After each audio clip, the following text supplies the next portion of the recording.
Welcome to Nature Walk, the podcast where we delve into the wonders of the natural world and explore the fascinating stories that shape our planet. I'm your host, David, and I'm thrilled to have you join me on this journey today. As we begin our walk through the natural world, let's start with a remarkable discovery that has left scientists and conservationists abuzz. From the remote island of Bioko in Equatorial Guinea comes the extraordinary tale of the 500th known bat species to be confirmed by science. Meet Pipistrellus etula, a tiny insect-eating bat that has been hiding in plain sight for decades. The story of P. etula is one of dedication and perseverance, spanning over 3 decades.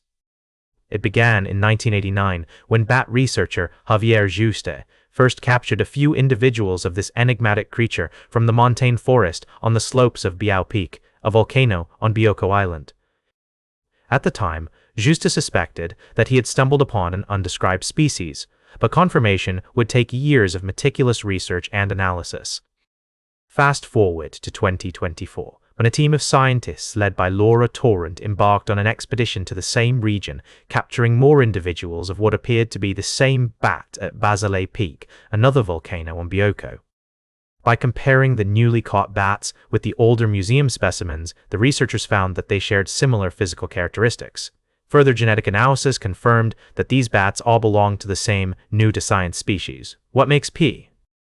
etula unique is its affinity for montane environments, where no other Vesper bat recorded from Bioko is known to exist. This remarkable adaptation has sparked excitement among scientists who recognize the significance of this discovery in understanding the intricate relationships within ecosystems. As Paul Wabala, a bat researcher from Masai Mara University, noted, "Finding a new species is wonderful, but finding one in remote areas like Bioko Island in Equatorial Guinea or hidden in plain sight is incredibly uplifting and illustrates how intriguing nature is." However, the discovery of P. etula also serves as a stark reminder of the pressing conservation challenges we face. The volcanic areas where this bat has been found are already under threat from construction projects and small-scale logging, while rising temperatures caused by climate change could further shrink its montane habitat. As Rohit Chakravarti, a bat researcher with the India-based Nature Conservation Foundation, emphasized, because the bat has only been found on mountains on an island, it indicates that it may not be very widespread and therefore an important conservation target. As we continue to explore the natural world, we're reminded of the delicate balance that exists within ecosystems and the importance of preserving biodiversity. The story of P. etula is a testament to the power of scientific inquiry and the need for continued research and conservation efforts. We'll be right back with more fascinating stories from the natural world on Nature Walk. Welcome back to Nature Walk. I'm your host, David. As we continue our journey through the natural world, we turn our attention to a pressing concern that's making waves in Ireland. A recent report from the Environmental Protection Agency has revealed that almost half of the country's rivers, lakes, and estuaries are in an unhealthy state.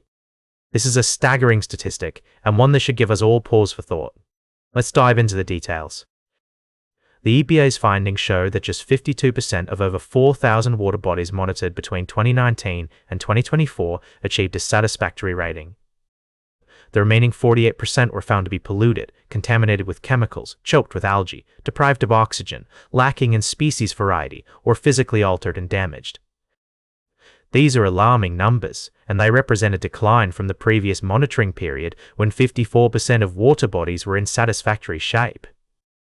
The report highlights some of the most serious declines in Ireland's best-known waterways, including the Bandon Island River catchment, the Erne, Suir, Corrib, and Boyne. Lakes in Cavan and Monaghan, as well as estuaries in Cork and Kerry, also fared particularly badly. But what's perhaps most striking is that not a single river, lake, or estuary was found to be sufficiently clear of chemical contamination to merit a satisfactory chemical status rating. So, what's behind this decline? The EPA points to several key factors, including animal waste, fertilizers, and pesticides running off farmland and forestry. Poorly treated sewage and industrial discharges escaping from urban wastewater systems are also major contributors.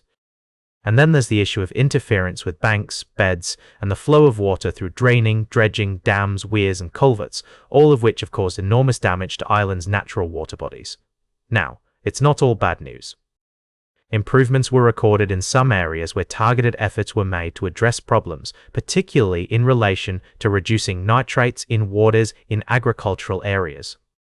But overall, the picture is one of decline, and it's clear that much more needs to be done to protect Ireland's precious water resources. As we consider this story, let's remember that the health of our rivers, lakes, and estuaries is intimately tied to the health of our ecosystems, our wildlife, and indeed our own well-being. It's a reminder that our actions have consequences and that we must take responsibility for managing our waters and our land in a sustainable way. Ireland has obligations under EU law and national targets to get all water bodies up to at least good status by 2027. But as things stand, it seems unlikely that these targets will be met. The Sustainable Water Network, a coalition of 25 environmental organizations, has expressed deep concern about the report's findings and is calling for a step change in how Ireland manages its waters and land. As we reflect on this story, let's ask ourselves, what can we do to make a difference? How can we work together to protect and restore Ireland's precious water resources? These are questions that will require careful consideration and collective action if we're to ensure a healthy future for our planet. Stay tuned for our final story of the day, right here on Nature Walk. Welcome back to Nature Walk. I hope you've enjoyed our journey through the great outdoors so far today. As we wrap up this episode, I want to share with you a story that highlights the importance of considering the bigger picture when it comes to conservation efforts. You see, a recent study in Colombia has revealed that tropical biodiversity loss from land use change is severely underestimated by local-scale assessments. What does that mean exactly? Well, researchers found that when they looked at the impact of deforestation and habitat destruction on a larger scale, the effects were far more devastating than previously thought. The team, led by ecologist Dr. David Edwards, spent years collecting data on bird populations across different regions of Colombia. They discovered that while some areas may seem to be thriving, the cumulative effect of habitat loss and fragmentation across the entire country was leading to a significant decline in biodiversity. One of the main drivers of this deforestation is cattle farming, which is often carried out by small-scale farmers who can't afford to intensively manage their land. This leads to a cycle of degradation and expansion as farmers are forced to clear more forest to make way for their livestock. But here's the thing, it's not all doom and gloom. The researchers believe that their findings can inform policy decisions and help guide conservation efforts. By supporting small-scale farmers in adopting more intensive and sustainable farming practices, we can reduce the pressure on forests and protect biodiversity, as Dr. Biodiversity. Edwards said, "You have to think about this holistically. We need to consider the interconnectedness of ecosystems and the impact of our actions on a larger scale. It's not just about protecting one species or one habitat, it's about preserving the delicate balance of entire ecosystems." So what can we take away from this story?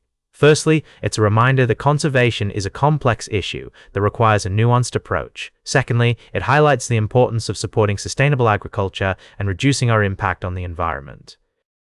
And finally, it encourages us to think bigger. As Dr. Martinez Ravello said, looking at one region in isolation isn't enough. We need to monitor biodiversity and guide decisions with a broader, country-level perspective, one that captures both regional variation and the cumulative impact across landscapes. That's all for today's Nature Walk. Remember to like, share, and subscribe, and until next time, keep exploring your natural world.